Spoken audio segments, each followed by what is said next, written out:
Davidson here with the editor of League Express, Martyn Sadler. Four Nations this weekend kicks off. Excited?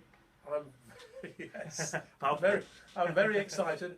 A bit worried, as you always are, with England playing an international rugby league, John. You know, you're an Australian, of course. We're missing basically about 1,000 players. But you've got to be confident. But you've got another 2,000 lined up who are supposedly just as good as those we're missing. So, you know, it's going to be a fascinating tournament. The reason I'm a bit worried, if I'm really honest about it, is because this first game against Samoa in Brisbane on Saturday, as far as I'm concerned, is an absolute banana skin potentially. You know, the Samoan team.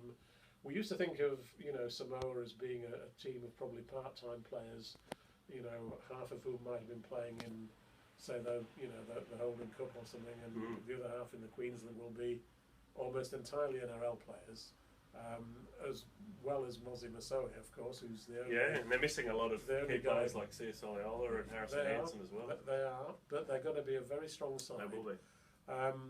What's really interesting for the English team is that England will be going into this game with no warm-up game. They'll be going to Brisbane, which of course is going to be hostile territory. I mean, I've no doubt that most of the crowd there will be shouting for Samoa. It's going to be very, very warm. It's, you know, heading towards summer in Australia, springtime. There's going to be, you know, such a lot riding on this game. The players are likely to be a bit nervous, I would think. The players are not really going to be that familiar with each other. So, you know, potentially, you know, it's going to be a tough game, and it's one that we've got to win.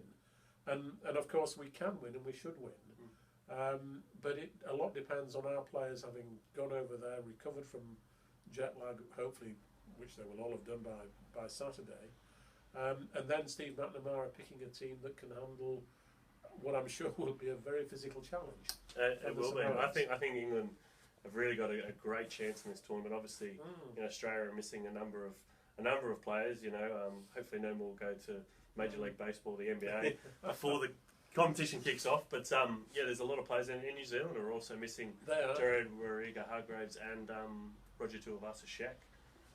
So I think England. Well, we're not going to lament them, are we? No. I think in some ways it gives a lot of players a chance to test themselves in the national stage, and also should probably create a really competitive competition. That's what I'm hoping for. Well, there's a very strong argument, isn't there, to say that the England team certainly looks as though potentially it's as strong as any of the others. You know, you're going to have, you know, James. It'd be good to see Sam Burgess in there, though. It would, but you know, of course, even if Sam hadn't been going to rugby union, he wouldn't now have been playing in this competition, would he? So, you know. No, that's true. He'd be getting surgery. Yeah. It would. That's a sort of small consolation, I suppose. But you know, we've got, you know, two of the Burgess brothers. We've got James Graham. Yeah, that's right.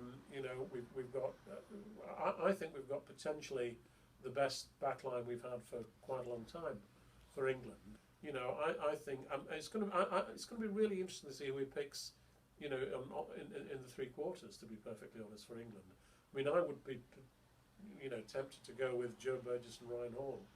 I think Joe Burgess has had such a great exciting season. talent, isn't he? Yeah. A big guy, you know, big strong kid who's, you know, there's, you know, a lot of Australian clubs are watching him already. And in the centres, I'd tend to go with Callum Watkins and Michael Shenton. You know, a fairly big centre partnership. And Michael Shenton is a player I admire a lot. He's never let England down in the past when he's played for England. He's not played for them for 4 years. But you know, I think there's a lot for English fans to really get excited about, John. And, you know, we hope that, you know, we'll still be saying that in a few weeks. Yeah, I think the opportunity's there. I mean, England have got a very experienced squad, a lot of players in form, a lot of players in the NRL. And just going back to the Australian team, I mean, 11 rookies in a 24-man squad is just amazing. Jared Hayne. Yeah, Jared Hayne just today.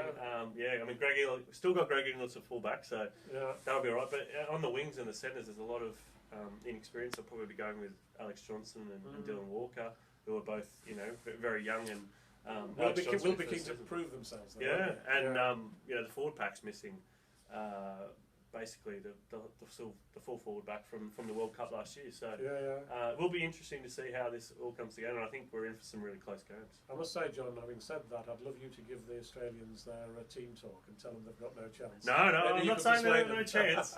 I think I'll still be backing them. I think they've still got enough class. I mean, they've got Cameron Smith, they've got Daly Cherry Evans, they've got a number of players there. I think they'll still win, but I think England and New Zealand have really should be backing themselves to go there, and I think it'll be a great tournament. Wouldn't it be great to see an England-New Zealand final? I'm not going to comment on that, but no, let's just hope for some great footy, and a few upsets on the way would be great to see. Great stuff. Thank you very much. Thank you.